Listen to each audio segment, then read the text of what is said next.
बिस्मिल्लाहिर्रहमानिर्रहीम। इस दूसरे सेशन में खुशामदीद। बशर, क्या हाल है? आप ठीक है? आपको मेरी आवाज आ रही है? अस्सलाम वालेकुम। जी सर, ठीक ठाक अल्हम्दुलिल्लाह। Okay, thank you. इस सेशन में हम जीनर डायोड के बारे में जानेंगे। और जीनर डायोड जो है, अगर हम उसका करैक्टरिस्टिक्स देखें तो ये बहुत ज़बरदस्त चीज़ है।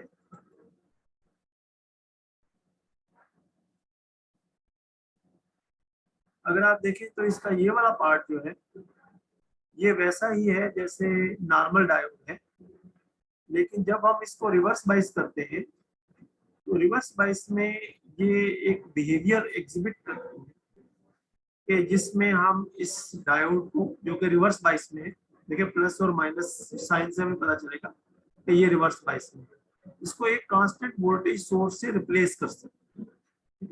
तो दो चीजें इसमें याद रखनी, एक ये रिवर्स बाइस में इस्तेमाल होती है और दूसरी चीज ये कि कांस्टेंट वोल्टेज के लिए इस्तेमाल होती है। और इसकी जो एप्लीकेशन है, जो फेमस एप्लीकेशन है, वो एज ए वोल्टेज रेगुलेटर के तौर पे यूज होती है। अब हम इस चीज को देखेंगे ना कि कैसे हम एक एग्जांपल की मदद से देखेंगे। ये सेशन हमारा थोड़ा सा शॉर्ट होगा।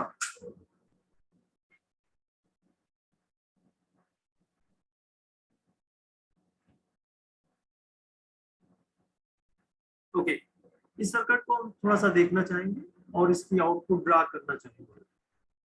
जिस तरीके से हमने इससे पहले डायोड सर्किट्स को देखा था, और इसको थोड़ा साइड में एक छोटा सा डायग्राम भी बना लेते हैं ताकि हमें पता चल जाए कि हम प्राइमरीली करना क्या चाह रहे हैं। ठीक है, हम करना क्या चाह रहे हैं। देखिए, जो डायोड है उसका सिंबल थोड़ा सा डिफरेंट है। इसके सिंबल में यहाँ पे Z लिखा हुआ है, Z। तो जो जिससे पता चल जाएगा कि ये जीनर डायोड है।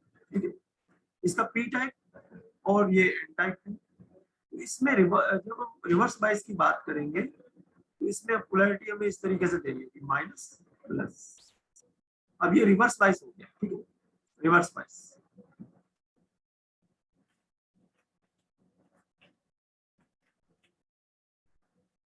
रिवर्स बाइस में हम इसको रिप्लेस करेंगे एक वोल्टेज सोर्स से। Voltage source minus plus minus plus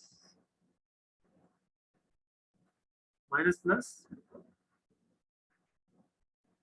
और इसको लिखेंगे VZ। अब हम इस सर्किट पे आ जाते हैं। तो सर्किट को गौर से देखें। ये डायोड एक सिलिकॉन डायोड, इसका हमें पता है। अगर हम इसको फॉरवर्ड बाइस करेंगे तो ये हम इसको शॉर्ट सर्किट कर देंगे, और रिवर्स बाइस करेंगे तो ओपन सर्किट कर देंगे। अब इस डायोड पे आ जाए। इस डायोड को ऑन करने के लिए, यानी जो 20 वोल्ट, इसको ऑन करने के लिए हमें इस पे रिवर्स पोलैरिटी चाहिए। माइनस चाहिए यहाँ पे प्लस, माइनस और प्लस। ये कैसे होगा? जैसे ही ये हमारे पास राइजिंग एज होगा, राइजिंग की वजह से यहाँ पे एक करंट फ्लो करेगी और वोल्टेज ड्रॉप होगा, और यहाँ पे प्लस माइनस पोलैरिटी आएगी जो कि इस डायोड को शॉर्ट सर्किट कर देगी। शॉर्ट सर्किट को SC लिखते हैं।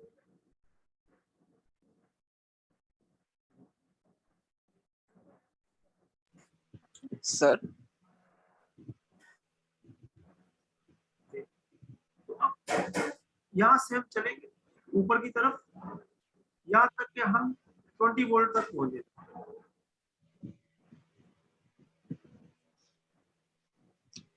सर सर आवाज कट हो रही है सर आपकी। जी मुबशर, बताइए।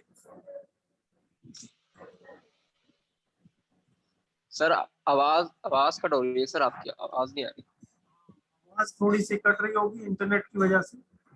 रिकॉर्डिंग जब अवेलेबल होगी तो उसमें आवाज सही होगी। इंटरनेट थोड़ा सा प्रॉब्लम कर रहा है। बाकी स्टूडेंट भी कंप्लेन कर रहे थे, सर कुछ आवाज का मसला है। मैं बहुत अच्छा, ये समझ में आ रहा है मुबश्शिर, ये समझ में आ रहा है?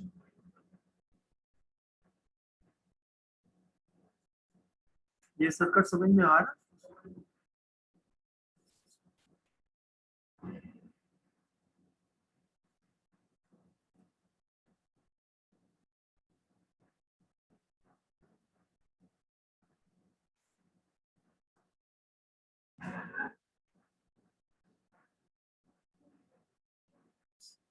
ये मुबश्शिर, ये समझ में आ रहा है? जी सर। सर अब आ रही है बात आप? जी जी, आवाज आ रही है। आपको ये सर्किट समझ में आ रहा है? जैसे 20 वोल्ट होगी तो ये डायोड ऑन हो जाएगा। जी सर, ये चीज समझ आइए सर। हाँ, तो बस 20 वोल्ट के बाद ये ऑन हो जाएगा, और यहाँ पे जो सिस्टम है इस पे हमें जो है वो 20 वोल्ट्स जो है इसके क्रॉस मिल जाएगी बस, क्योंकि ये दोनों टर्मिनल सेम है। डायोड और सिस्टम के क्रॉस तो सेम वोल्टेज रहेगा। इसके बाद जैसे ही ये कम होगा तो डायोड जो है वो ऑफ हो जाएगा, और फिर जो है वो हमारे पास आउटपुट पे, यानी यहाँ पे ये सिस्टम जो है इसको फिर पावर मिलनी बंद हो जाएगी। जैसे ये माइनस साइड में आएगा तो ये जो सिलिकॉन डायोड है ये कंडक्ट नहीं करेगा।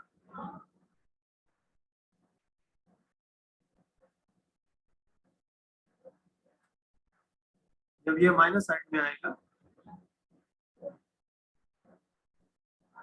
तो यहाँ चूंकि पोलैरिटी इस तरीके से बन जाएगी प्लस माइनस, तो ये ओपन सर्किट हो जाएगा।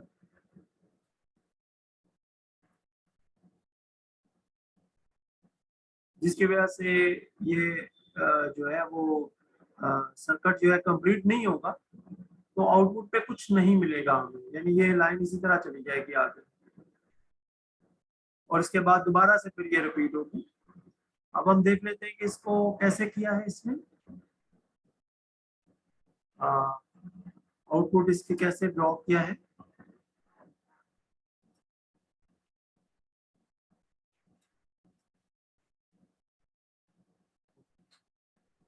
तो यहाँ आउटपुट से हम देख सकते हैं कि सिर्फ और सिर्फ हमें जो आउटपुट वेव फॉर्म होगा उस पर हमें सिर्फ ये 20 वोल्ट की एक लाइन मिलेगी, और उस तरीके से जो दूसरा पोर्शन होगा वहां पे हमें कुछ भी नहीं मिलेगा। यहाँ 20 वोल्ट की लाइन है, इसी तरीके से आगे इसके बाद जो है वो 0 वोल्ट की लाइन, और यही पैटर्न रिपीट होना शुरू हो जाएगा। सिस्टम को 20 वोल्ट्स की जो पॉजिटिव साइकिल है उसमें जो सिस्टम की रिक्वायरमेंट है वो पूरी हो जाएगी।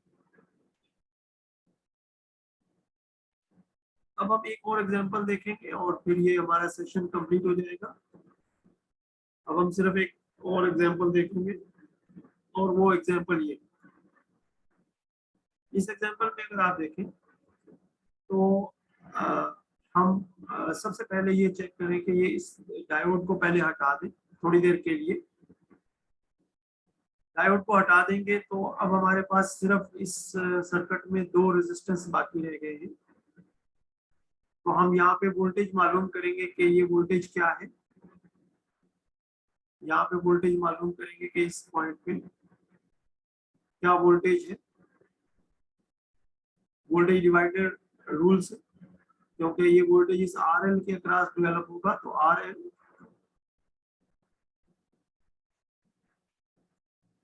Divided by R plus R L,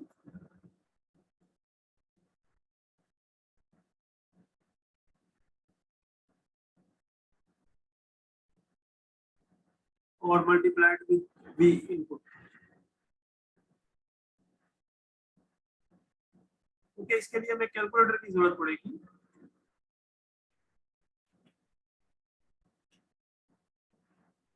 अगर हम कैलकुलेटर से ये वैल्यू मालूम करें, आर एल जो है ये हमारे पास 1.2 किलो ओम्स है।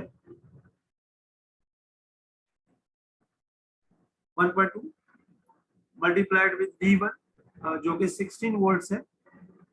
So multiplied with 60, 19.2 आ जाएगा। तो यहाँ मैं लिख देता हूँ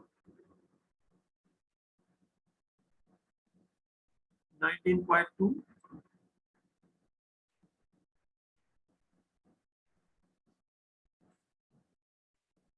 divided by R plus RL.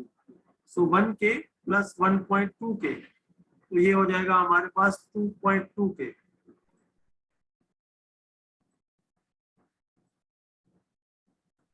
तो जो हमारे पास वोल्टेज डेवलप होगा 19.2 divided by 2.2, so 19.2 divided by 2.2, 8.7, 8.7।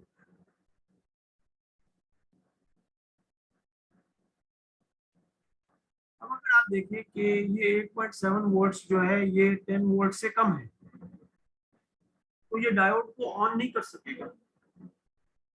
Diode को ऑन करने के लिए कम से कम 10 वोल्ट्स की रिक्वायरमेंट है, तो डायोड ऑन ही नहीं होगा। और चूंकि डायोड ऑन ही नहीं है तो ये सर्किट में अब डायोड कोई काम ही नहीं करेगा। अब हम चलते हैं पार्ट बी की तरफ। पार्ट बी में आर एल जो है वो 3 किलो ओहम है।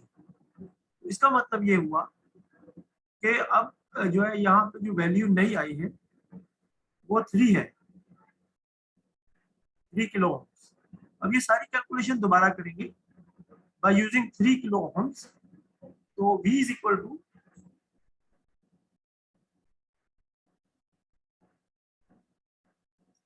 3 मल्टीप्लाइड विथ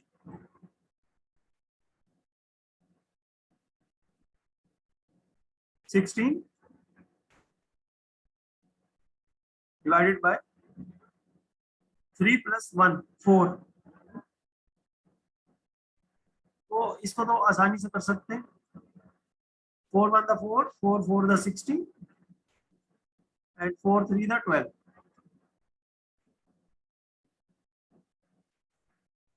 अब 12 जो है 12 वोल्ट्स, ये 10 वोल्ट से ज्यादा है। इसका मतलब ये हुआ कि अब ये डायोड ऑन हो जाएगी। ये बी पार्ट जो है इसके केस में ये डायोड ऑन हो जाएगी और ऑन होके इसके अक्रॉस 10 वोल्ट डेवलप हो जाएगी। इसका मतलब ये हुआ कि यहाँ प्लस माइनस लिखूं अगर मैं तो 10 वोल्ट यहाँ स्टैब्लिश हो गया, क्योंकि ये वोल्टेज रेगुलेटर है। 10 वोल्ट से ज्यादा इसके अक्रॉस डेवलप नहीं हो सकता। तो बाकी जो 6 वोल्ट बचेगा, 16 वोल्ट की पावर सप्लाई है, वो 6 वोल्ट यहाँ डेवलप हो जाएगा। और फिर हम कैलकुलेशन कर सकते हैं जिसमें हम करंट मालूम कर सकते हैं, वोल्टेज मालूम कर सकते हैं और वोल्टेज और करंट को आपस में मल्टीप्लाई करके पावर मालूम कर सकते हैं। तो ये एक छोटा सा तरीका है। जब भी जीनर डायोड आ जाए पहले मालूम कर लें कि कितना पोटेंशियल डिफरेंस बन रहा है, और अगर वो पोटेंशियल डिफरेंस जीनर के पोटेंशियल डिफरेंस से ज्यादा है तो जीनर डायोड ऑन हो जाएगा, और अगर कम है तो जीनर डायोड ऑन नहीं होगा। जी मुबश्शिर, आपको समझ में आया ये सवाल? जी सर। अच्छा बेटा, ये एग्जाम आगे 2.26 है, ये आपने जरूर करनी है। अब हमारा ये सेशन ऑलमोस्ट कंप्लीट हो चुका है जीनर डायोड से रिलेटेड, और इसमें अगर आप पढ़ेंगे या बाकी एग्जांपल्स करेंगे तो इसमें आपको कोई दुश्वारी नहीं होगी। अगर कोई दुश्वारी होगी तो आप जरूर नेक्स्ट क्लास में मुझसे जरूर रब्ता कीजिएगा, तो इसको फिर हम जरूर करेंगे। अब इस चैप्टर में हमारा सिर्फ एक टॉपिक बचा है, कि दो टॉपिक हैं। एक का तो दूंगा, लेकिन दूसरा टॉपिक जो है वो है हमारे पास वोल्टेज मल्टीप्लाई। तो इंशाल्लाह हम कल करेंगे। तो हमारी कोशिश ये होगी कि कल हम ये चैप्टर 2 कंप्लीट कर लें, और हम थोड़े से न्यूमेरिकल करना चाहेंगे ताकि आप लोग असाइनमेंट और क्विज़ेस आसानी से कर सकें। और न्यूमेरिकल्स कंप्लीट होने के बाद फिर हम ट्रांजिस्टर का पार्ट जो है वो शुरू करेंगे। अगर आप लोगों को कहीं तो आप नेक्स्ट क्लास शुरू होने से पहले जरूर डिस्कस कर लें। और अब मैं रिक्वेस्ट करूंगा कि आप जरूर जो हम पढ़ रहे हैं उसको रिवाइज करें, उसको रोजाना की बेसिस पे पढ़ें, क्योंकि ये बहुत जरूरी है। बेटा एनी क्वेश्चन? जी सर, सही। if there is no question then इंशाल्लाह फिर कल मुलाकात होगी। ओके, अल्लाह हाफिज। अल्लाह